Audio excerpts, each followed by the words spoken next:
大家好，今日我哋要做一集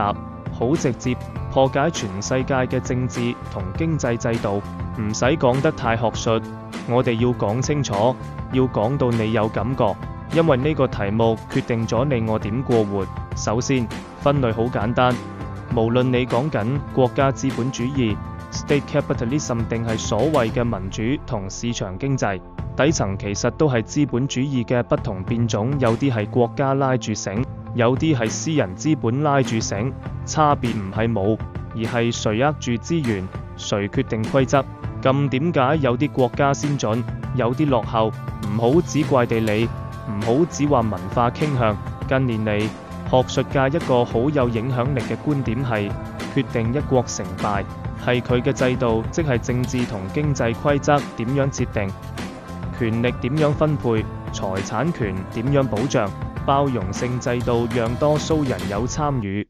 保護私人創新同競爭會促進發展，提取性制度，權貴把持資源，剝削大多數，就會阻住創新同增長。呢個道理唔係純理論，亦有好多實證研究同案例支持。而腐敗係呢個問題嘅放大器，當權力唔受監督，資源可以被內部人攞走，政府項目為咗利益唔為咗公共，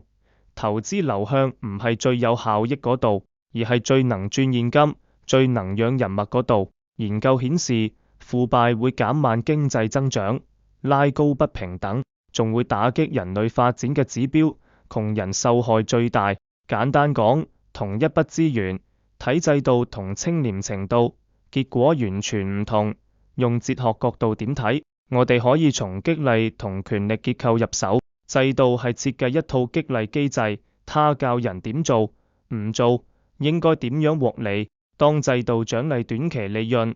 權勢交易同尋租 （rent seeking），人性入面嘅自利就會被制度放大。當制度保障法治、透明、競爭、分享成果，個人嘅創造力同合作意願先會被真正激活。換句話講，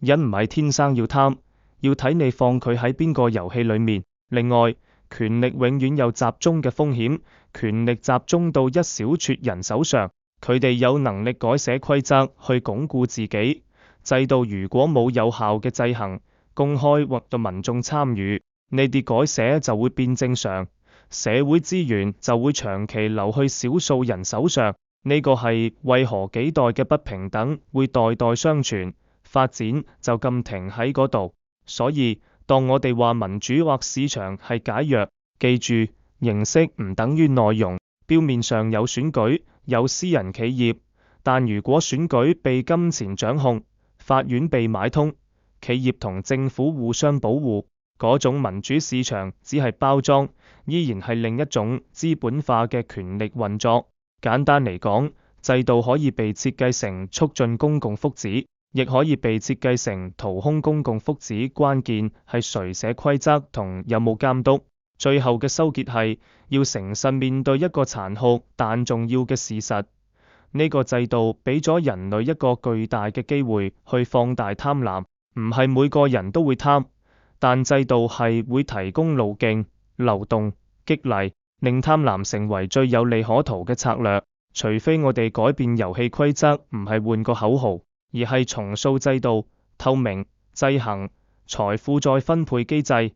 資源用得更以民眾利益為先，否則人性中嘅自利會繼續被制度利用，結果係少數人富有，多人受苦。總結一句，唔係國家好或壞係命運決定，而係你我允許咩樣嘅制度存在。制度塑造機會，亦放大貪婪。要真正改變世界，首先要改變寫規則嗰班人同設計規則嘅方式。